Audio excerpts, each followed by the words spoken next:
Hello，大家好，我是宇哥。今天呢，我们来讲未来人预言2012末日为什么没有发生。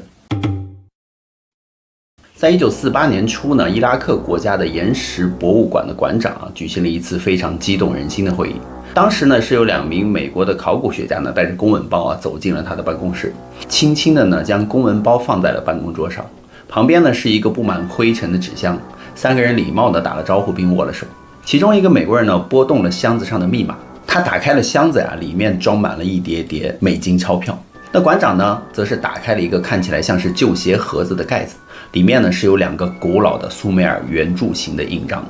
那美国人呢愿意为这些支付高昂的费用，馆长甚至不确定为什么。这些圆柱形的印章不过是用一些石头或者是金属制成的管子而已，上面是刻有一些精美图案的。它基本上呢就是一个古代的石质的带一些金属的印章而已。它的使用过程就是将这个圆柱体滚过一些文件或者是皮革，然后这个圆柱上的雕刻呢就会在文件或者是皮革上呢留下一些图案或者是个人签名。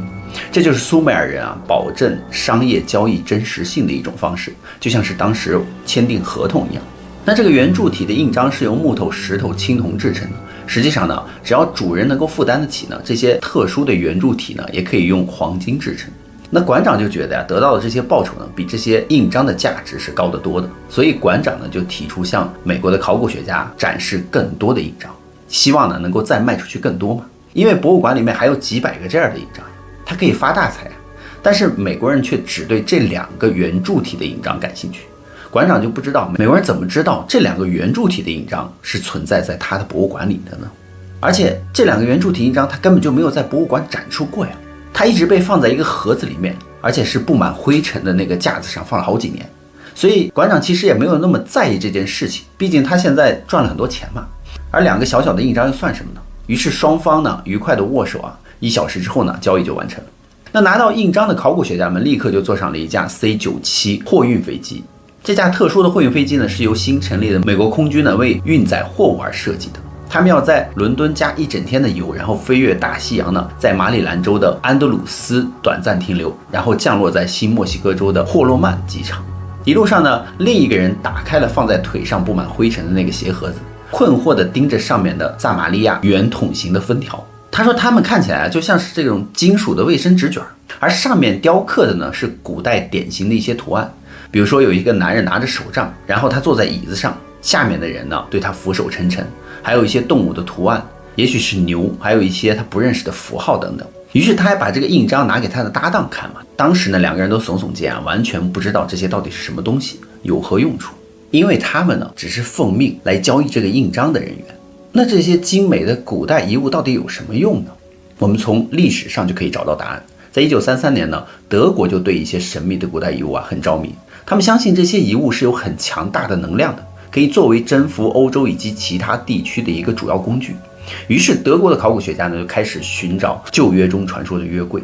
即是装有10诫石板的那个盒子。根据圣经的描述呢，约柜是一种强大的武器，它可以摧毁整个军队。在1940年呢，德国就亲自领导了一项寻找圣杯的任务。那圣杯呢是基督在最后的晚餐中所使用的杯子呀。据说圣杯有提供永恒青春的能力。但在20世纪30年代末呢，人们发现了古老的苏美尔圆柱形印章根本都不是苏美尔人的。这些印章仿佛历史要更悠久得多，他们是苏美尔人的祖先传给苏美尔人的礼物。之前呢，宇哥就讲过，阿努纳奇呢在50万年前来过地球，寻找黄金来修复他们星球的大气层嘛。于是他们基因改造了原始人类来帮他们开采黄金嘛。那大约是在12000年前的事情。当时呢，全球发生了一场大洪水，是因为某种事件融化了极地冰盖而引发了一场大洪水。而这种事件呢，要么就是小行星撞击，要么有可能就是一次重要的太阳耀斑的事件。洪水就导致了海平面上升了121米，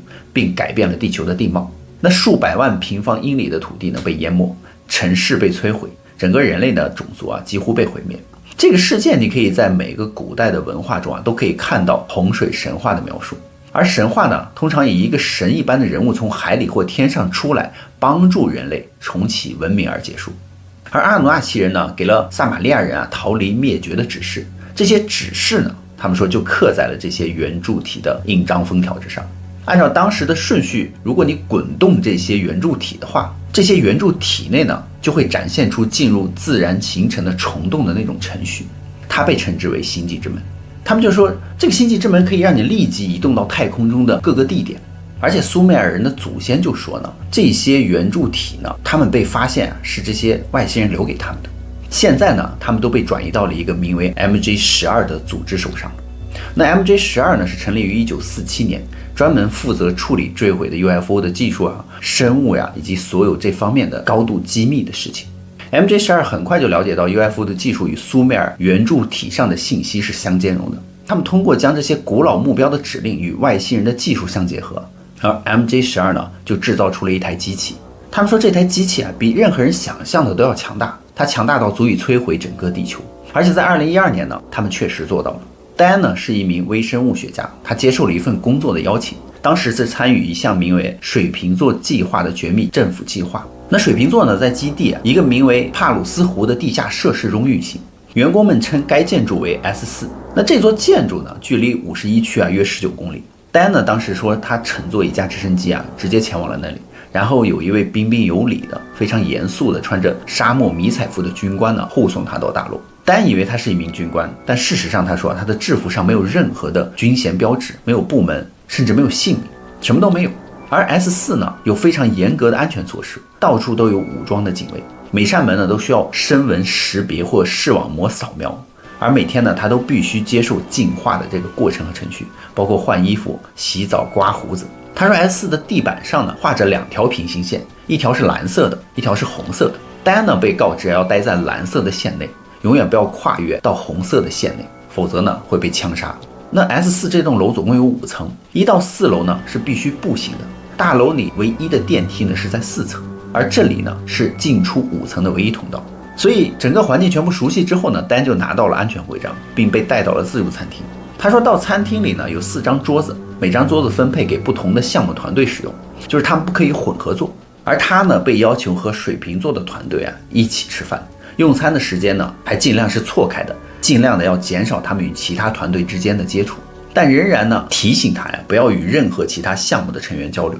1楼他说有一个长廊，长廊的左侧呢有几个机库在红线的那一边，前几个机库是空的。随后丹走过了改变他一生机会的一个机库，他说他再往前走呢，看到了一个圆盘状的物体停在了红色线内的一个机库，而那个门呢刚好没有关，它是一个飞碟。后来丹才知道这是 P45 飞行器。然后又经过了几个空机库呢，他看到了另外一种类型的飞碟，叫做 P52。他说最后一个机库里面有一个三角形的飞行器，它是扁平的黑色的，悬停在离地几公尺的地方。他说这栋大楼的3楼是个办公室、会议室和生活区，4层也就是他们水瓶座的办公的楼层了，是丹的一个实验室的地方。直到现在呢，他说他都不知道自己到这里要做什么，他只是被告知呢，这是令人兴奋且高度机密的一个项目。作为一名微生物学家呢，他将分析外星生物学、组织样本、DNA。他说他们的这个4层被称为爱丽丝楼层。那第4层呢，也是伙伴计划，是研究外星武器的所在地。那在第4层，丹看到了门上方还挂着一个小的塑料雕像，那是爱丽丝梦游仙境的一个白兔的雕像。兔子呢穿着一件红色的背心，手里拿着一块怀表。如果你跟着兔子穿过那扇门呢，他说就像是爱丽丝仙境一样，你就会穿过镜子进入到另一个世界。他说该项目的名称就叫做镜子实验室，里面是有一台机器的。该设备呢外部是一个大约 1.5 米高3米宽的圆环，它是由深灰色的金属合金制成，表面光滑。而这个环呢构成了外壳，圆的外环内呢是由多个旋转的环组成的一个核心。这些旋转的环的内衬有强大的电磁铁，它们在中心腔周围呢建立产生波动的电磁场，所以机器的核心是一个旋转的金属筒内衬有石英晶体的。而这个中央筒呢使用陀螺仪和万向节机制呢悬挂在这个旋转的环内，筒内有一把操作员使用的椅子。随着时间的推移呢，他说技术越来越先进呢，他说机器就可以调节用来做越来越多的事情，比如说扭曲时空。而宇哥之前就讲过嘛，费城实验期间就是使用了类似于这个镜子技术，但是呢该项目失败了。但是后来呢，蒙拓科计划启动，研究人员就了解到呢，如果将具有某些精神力的人呢与该技术相结合的话，他们就可以控制这个椅子。那当这些操作员学会之后呢，就可以看到地球上任何的地方，也就是相当于是遥视的一个计划。那操作员呢，所要做的就是想一个地方，然后呢就可以看到那个地方。这对于情报收集来说是非常有用的。而古老的苏美尔圆柱印章呢，在定位的时候是起到非常关键作用的。那随着越来越多的圆柱形印章被发现，他们为这个机器就增加了更多的功能。也就是说，他们认为这个苏美尔印章圆柱体呢，就相当于是一个插件，插入越多呢，这个机器的功能就越强大。而 MJ12 呢，知道哪里还有更多的圆柱体印章，但是由于政治的因素呢，使他们更难获得。要知道，圆柱体印章在苏美尔，而苏美尔呢，就是现在的伊拉克。但是当时的美国仍然是找到了获取文物的方法，所以在1911年的1月呢，美国的盟军就开始袭击伊拉克和科威特的军事目标。而在2003年的4月的3天里呢，美国在伊拉克的国家博物馆的储藏室和画廊里呢，带走了大约15000件无价之宝。当时的美国对外宣称呢，是要解除伊拉克的武装，解放其人民，保卫世界免受严重的危险。而这些被带走的文物呢，许多可以追溯到数千年前的巴比伦和美索不达米亚文明。那几年后呢，在利比亚呢也发现了圆柱体，而利比亚的领导人卡扎菲呢，在位40多年，已经被叛军杀害了。这个丹还说啊，在这个 S4 的建筑中呢，爱丽丝的楼层里面就是研究不明飞行物中的一些技术的，而且他们被发现了这些技术啊与窥镜设备呢相兼容。使用这些先进的技术呢，这个窥镜的操作员呢可以做到不仅仅是看到地球上任何的地方，操作员还可以看到地球上任何的时间，比如说过去、现在、未来。那如果操作员真的有天赋的话，他不仅仅可以看到未来，还可以影响一些未来。中央情报局一直对通灵者或者是通灵能力呢是非常感兴趣的，能够看到地球上任何地方的通灵者呢都是理想的间谍，而窥镜设备呢对通灵者也是很有用的。所以在20世纪80年代呢，通灵者就被招募用于此目的。从外星飞船上收回的椅子上呢是装有该技术的，可以让飞行员的意识呢与飞船合二为一。所以这项技术被整合到了这个镜子机器当中，通过通灵员操作员坐在镜子的设备中，并启动机器呢，启动序列会为周围的中央核心电磁铁充电，而这些电磁铁呢会根据任务的特定方式呢进行校准，然后呢将氩气和氙气呢注入旋转的桶中，气体呢会在这个操作员的面前形成一个灰色的球体，这就是拥有通向概率维度的一个稳定的小型虫洞。坐在镜子机器里的人呢，就被允许看到过去、现在、未来。看到过去很有趣，但是看到未来呢，又很有用。他说，你不仅仅可以看到未来，还可以影响未来的一些可能性。那操作员呢，会在精神上专注一个动作，然后操作员就可以看到这个动作的可能的结果。比如说入侵一个国家会发生什么，或者说是一个重要的人物被暗杀会发生什么，他们都可以看得到。而且研究人员呢，可以向操作员提出问题，并立刻呢看到结果，这非常有用。他们报告说看到的内容涵盖了从灾难事件到气候异常到政治结果和地球变化等广泛的领域。很快呢，操作员就学会了如何通过观察来影响事件，以达到特定的目标。但是有一个问题，就是不同的操作员呢会根据自己的偏见看到不同的东西。就像一个基督徒啊，回顾过去会看到耶稣被钉在十字架上，那无神论者呢只会看到耶路撒冷。而展望未来呢，也是有同样的问题的。操作员们看到的未来的结果也都各不相同。物理学家和计算机的科学家呢，都被请来开发软件和稳定这一过程。而计算机程序呢，可以非常快速地向操作员提供大量的问题，结果呢也会很快的返回，它很有效，而且很有用。所以几年以来呢，操作员们得到了数千种选择，看到了数千条可能的时间线。也就是说，他们每个人看到的都不相同，都是不同的时间线，不同的发生的结果。所以说，你也就无法操控未来。但在20世纪90年代末呢，这个 MJ12 以及其科学家就变得非常紧张了。当时他们让许多不同的心灵操作员看到了各种不同的未来的事件后呢，但是他们中没有任何一个人能够看到2012年以后的事情。具体来说，就是2012年12月21日玛雅历法中的12月份的最后一天，代表着终结。所有的时间线呢都汇聚到了这一天，然后就什么都没有了。每一个人看未来的场景都只能看到这一天，这一天之后就什么都看不到。当时大家就很奇怪嘛，所以所有人都觉得2012年呢12月22日的那一天有可能就是世界末日。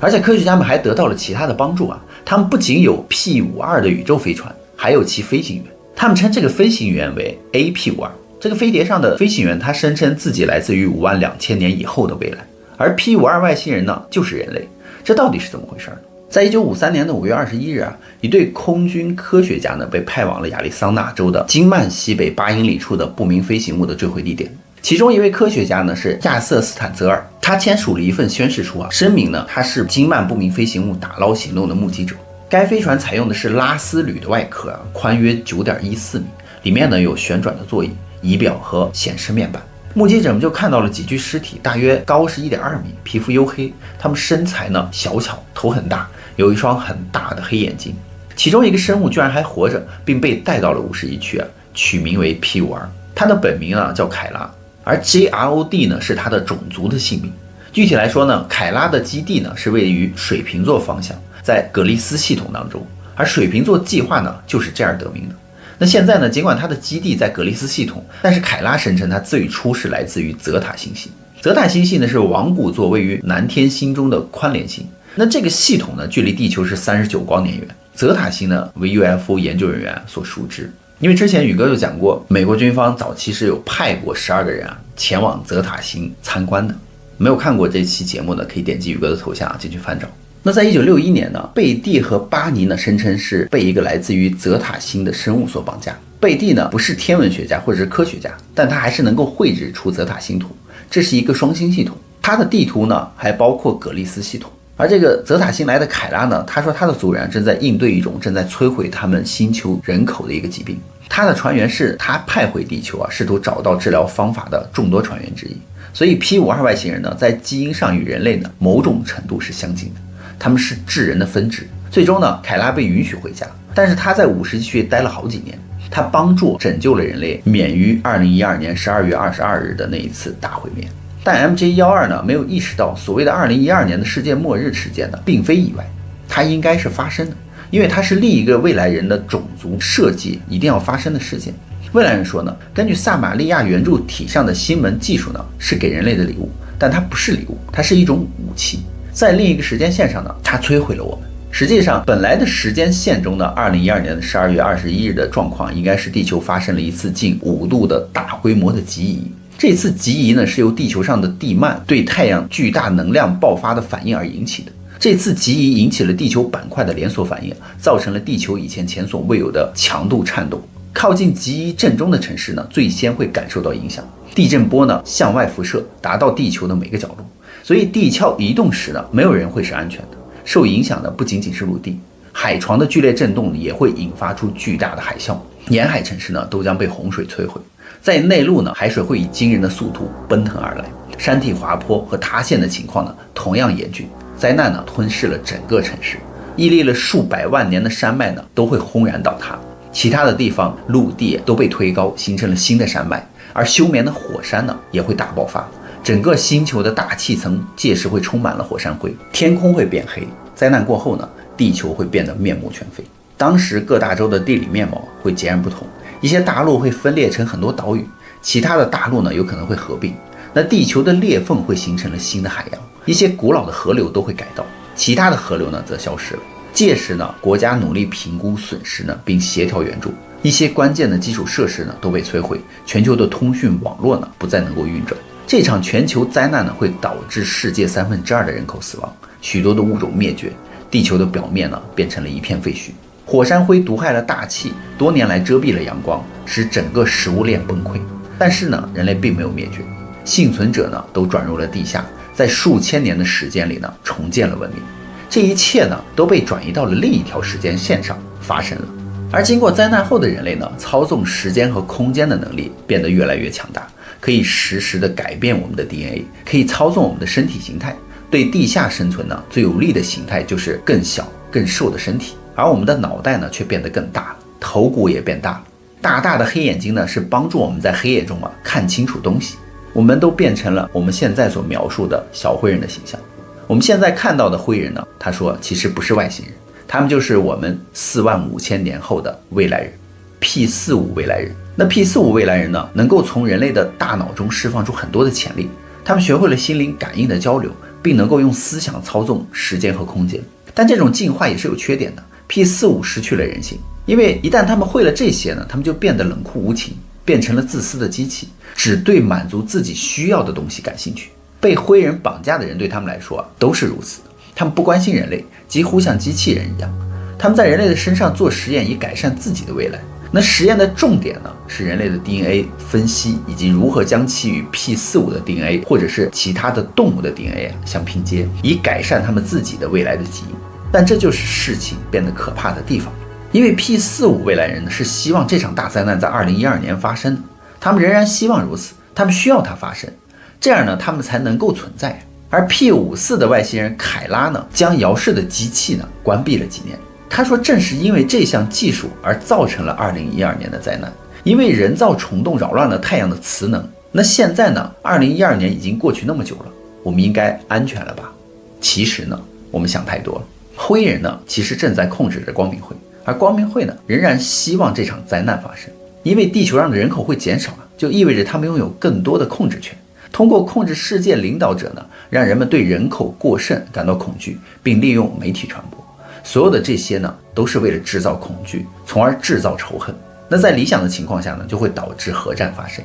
那未来人就说呢，在2030年呢，将会出现2条时间线分裂。一条时间线呢，显示人类正在觉醒，而这条时间线就开启了一个新的和平的时代，人类会学会了同情。我们被告知所有的谎言呢，都突然被揭露。而在另一条时间线中呢，就有一场灾难。如果你足够幸运的活了下来呢，你的角色呢，将会变成奴役。那为了生存呢，你将被强者奴役。现在呢，一场秘密的战争正在进行。一方面呢 ，P52 和军队以及政府中的一些白头操作员呢，将我们引向时间线1，这是一条积极的时间线。而另一方面呢，光明会和世界精英们在将我们推向时间线2，即世界末日。如果你仔细观察，你就会发现就是光差会他们正在修复历史上的很多地下掩体，因为我们从未建造过如此之多的地下掩体包括现在有很多富豪呢，都有自己在建设自己的地下掩体。据说丹佛机场下面呢，就是他们的新总部，这将是全世界众多安全的地方之一。